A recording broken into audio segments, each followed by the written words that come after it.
welcome back to our channel, Plots with a Twist, where we discuss books, amongst other things. And today we are coming with our long-awaited, Is it long-awaited? a month-awaited wrap-up and TBR list for October. So let's get into it. All right, so, it's the best month of the year. It's Halloween month. We got our little Halloween-inspired wine glasses, and it's also my birthday month. That's why I let you get that off, saying that it was the best month of the year. Oh, okay. Because it's not. It is indeed the best month of the year, for real. So first, this is what we're drinking. People who were inquiring about what we drink sometimes. And this is a Chateau Elan selection, their rosé, and it's quite tasty and quite strong. So It's a muscadine wine. So if you have it in your area, try it. It's pretty good. It's pretty good. All right, so this month, I feel like y'all are gonna be mad at me because I didn't read like that for real this month.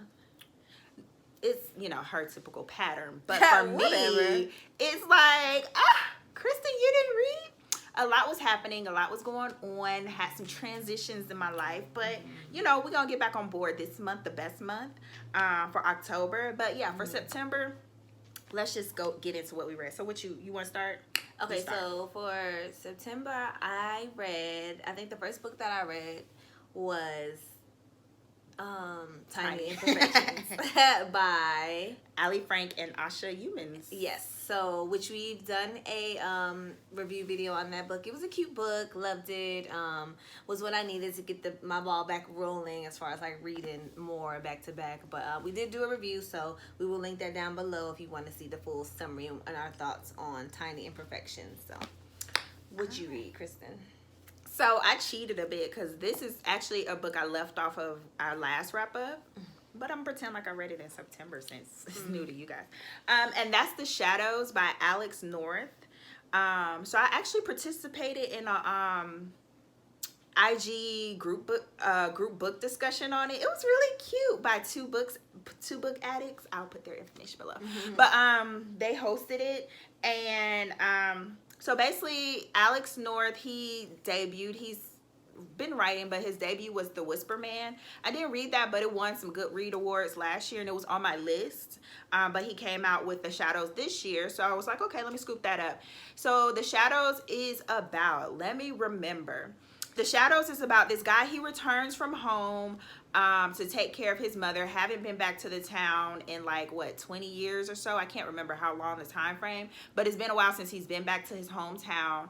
And when he gets there, a lot of things are judged up. When he was younger, he was actually accused of, or temporarily accused of murdering someone in this town because of his association with these two other boys. So basically it goes back and forth between his current times and things kind of happening, and them still trying to figure out, because there's some copycat murders that have happened over the years.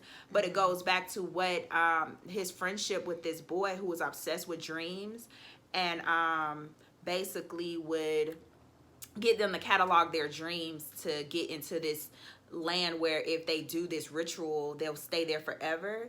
So it's like, it's a combination of what's happening in his current day, what happened in his previous day, and kind of what events led to this murder and the copycat murders, and like everything is kind of coming at you. So it was just a very much thriller, suspense type novel. There were some twists and turns in there. Some of them weren't predictable, some of them were, and some of them I could have dealt without. So overall, it was an enjoyable read. It was a nice read for what it was, a nice thriller. I do want to go back and read Whisper Man now even more, because yeah, I enjoyed his writing. So that was The Shadows. I hope I explained that good. I probably did. I tuned out after doing this. Okay, so the next book that I read was the audiobook I listened to, which was all the rage a few years ago because it was made into a movie, and it's called Call Me By Your Name by André Aciman. I think that's how you say his name. I don't know. And so y'all know the movie with Armie Hammer and They may not know. So okay. Call Me By Your Name is basically a book, a story about this young boy. I forgot his name already, but he basically lives like in Italy. See, it's not that easy to recall events. It's not. And I have a bad memory, but I think he's basically living overseas, and him and his family host like I guess college graduates or whatever. Like they come, like students come and like stay with his family. And I think he's about 17 years old, and basically it's a story. He's like grappling with his sexuality. He falls in love with this man named Oliver, who comes to stay with him and his family, and everybody's just so taken by Oliver, his family, all the guests, all the people in the villa, like all the neighbors and stuff. I'm not sure what time this is, but it gives me a time where things, and they're both Jewish, so I guess that has something to do with it too. It gives me like they're not able to be out with their, their sexuality, and plus he's young. He probably, still figuring out like himself. I enjoyed the book. It was good, but I also had a lot of thoughts about it. A lot of the time it felt, and because I was listening to it, Armie Hammer, the guy who plays Oliver in the movie, he narrated it, and while he had like a good voice and whatnot, it was given very... A lot of time when you listen to audiobooks, some of the narrators are really good and they're able to like do different voices and do different... Armie Hammer wasn't given that. It was very much flat tone throughout the book. Like, it was I'm hard reading to do. a book. Yeah, it was... And not even that he didn't like show emotion, but it's like his voice kind of... You can't pick up where one character leaves and picks up like with other narrators. So that was one thing. But that was just from listening to the book. And also it gave me like, especially in the beginning, it just gave me very much horny teenager vibes. It wasn't what I was expecting. I thought it was going to be a lot more romantic than it was. But it was more so the like self-discovery. That's my favorite thing to like put on a book. Say it's a self-discovery story. And I could see it was giving romance too, like in a way, but it just... I think because so many people talked about it and stuff, again, I had expectations, and instead of just going into it with a clear whatever, that's why I don't like reading, like, or not that I didn't even see the movie, but it was everywhere when it came out. And yeah, I mean, it was an Oscar movie, like just Oscar-nominated movie. So I was just really hyped to like read the book, and it was good, but it just wasn't as... I want to watch the movie because I think it'll give more romance and like that gushy, like love stuff that I want, and it just didn't do that for me. In the book, yeah. Okay. So yeah, that was long, understandable. All right, so the next book I read is Lester by Raven Leilani. This is kind of tough to explain. Not really. So it's about a girl. If you don't read the synopsis and you really don't pay attention that much, you can miss her name because her name is Eddie, but it's barely said throughout the book. But it's about a young black girl named Eddie. She's kind of... what's the way to describe her? She's kind of odd in her, like, in her energy and in her spaces in her life. She works for a publishing company, I believe, but she's kind of like the office kind of whore. How dare you, she's Kristen? had no judgment here. Do your thing, girl. But she's had several interactions, of the sexual kind, with different people in the office. She kind of goes about her life kind of just very much awkwardly. So she runs into a situation where she meets this man online and they start a relationship. He's a white guy, married, and is in an open relationship that his wife is giving him rules and allowances to do this. But pretty much everything comes to a head where Eddie... one day goes to the man's house and meets the wife, and the wife is kind of like drawn to Eddie, so they spark up a kind of... I can't even really say it's a friendship. They kind of spark up some type of interaction, but come to find out that they also have an adopted daughter that's black, so Akila. So Eddie kind of stays at the house and kind of becomes this person that can kind of help Akila and help the couple understand, the dynamics of the black of a black teen, but also it's also this weird dynamic because of the relationship that was started between the husband and Eddie. So it's a weird book. So in that, I'm not gonna say it's a weird situation. So in that, I did enjoy it. It did give you kind of like that Queenie vibe, but it's not as humorous as Queenie.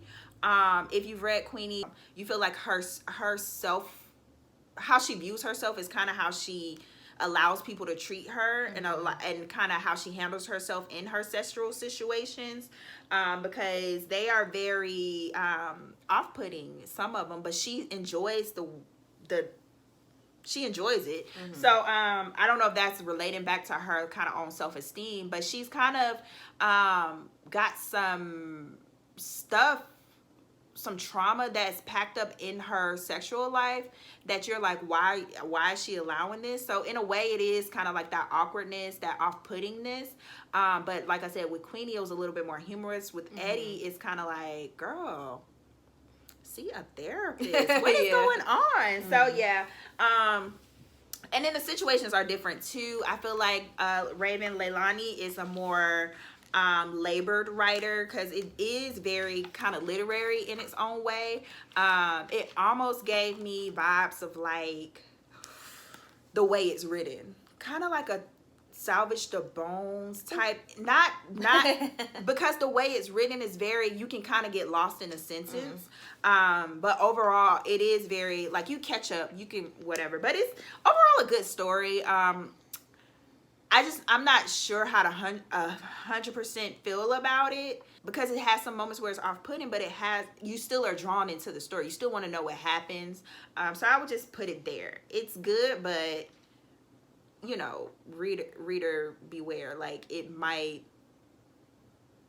I don't know the best way to say it. It might put you off too. Is that a way to say it? I don't know. But yeah, it was okay. It was okay. It was good. It was okay. I don't know. Maybe I need to read other people and they can tell me how to feel. Read other people's reviews. Yeah, so I do that sometimes. I'm like, you know, I can see that. I can see how they would feel that way. I don't know how to feel about it. I will say it's the situation is, you want to know what happens, but just certain aspects of it is just odd. Would you still tell other people to read it? Not everybody.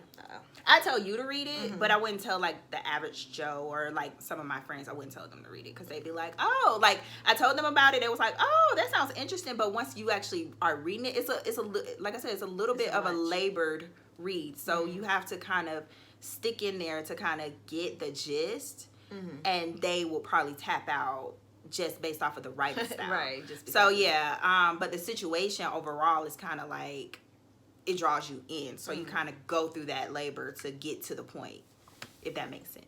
Makes sense. It makes sense. So yeah, that was Lester by Raven Leilani. Okay, so the last book that I read for the month of September was a book that Kristen had mentioned before on our channel. I took it back to the library already. I thought I had it. And we will be actually doing a review on it soon. But that's The Vanishing Half by Bennett. And in that book, it's about two twin sisters who grow up in a light-skinned town. And where all the black people are, like, it's a town full of black people who are, like, fair-skinned, founded by a fair-skinned person. And they basically, like, the sisters grow up. Well, they run away from home at 16. And then one chooses to live their life as a black person, you know, and then the other one chooses to live her life as a white woman. It just goes through their lives, and then they have children, and just like, yeah, it's a lot of scandal and like family history and things you figure out.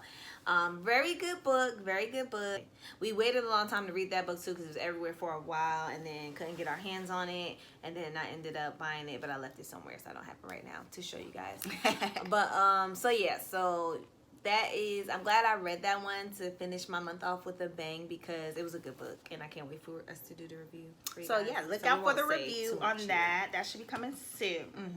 All right, so that's pretty much it, because yeah, usually I have a long list. Girl, you had a long list like twice, and now. Oh no, she did. I usually have at least a good four. You do be having four. You be having four.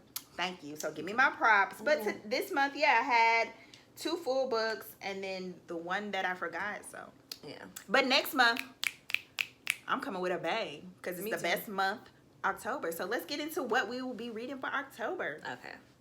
You start, Okay. 'cause you got more. Oh, whew, whew. Okay, let's start. So October, I did want to do mostly thrillers because it's spooky month.